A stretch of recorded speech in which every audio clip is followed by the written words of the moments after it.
இக்கட்சியின் அடுத்த துணைத் தலைவராக தேர்ந்தெடுக்கப்பட்டால் PKRின் கூட்டணி கட்சிகளுடனான பேச்சுவார்த்தைகளின் கட்டமைப்பை மாற்றியமைக்க நூருல் ஈசா அன்வார் உறுதியளித்துள்ளார்.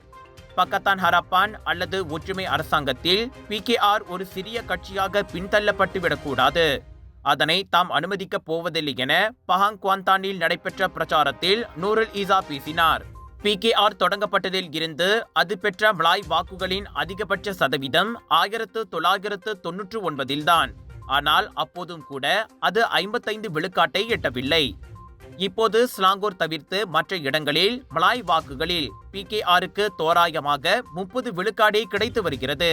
PKRின் கோட்டையாக இருந்த பெர்மத்தாங்பாவ் உள்ளிட்ட நாடாளுமன்ற தொகுதிகளில் 2022 பொது தேர்தலில் பரிக்கத்தான் நேஷனல் வசம் சென்றுவிட்டன.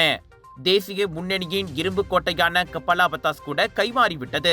இது கட்சியின் தேர்தல் வியூகங்கள் மறுபரிசீலனை செய்யப்பட வேண்டும் என்பதை உணர்த்துவதாக நூருல் ஈசா குறிப்பிட்டார். பிரதமர் அன்வார் குடும்பத்தின் பாரம்பரிய தொகுதியான பெர்மத்தாங்பாவ் 15வது பொது தேர்தலில் பரிக்கத்தான் வசமானது. பாஸ் கட்சி வேட்பாளரிடம் நூருல் ஈசாவே 5272 வாக்குகளில் தோல்வியுற்றது குறிப்பிடத்தக்கது. PKR துணைத் தலைவருக்கான தேர்தலில் டத்தோஸ்ரீ ரஃபீசி ரமலியுடன் நூருல் ஈசா பல பரீட்சை நடத்துகிறார்.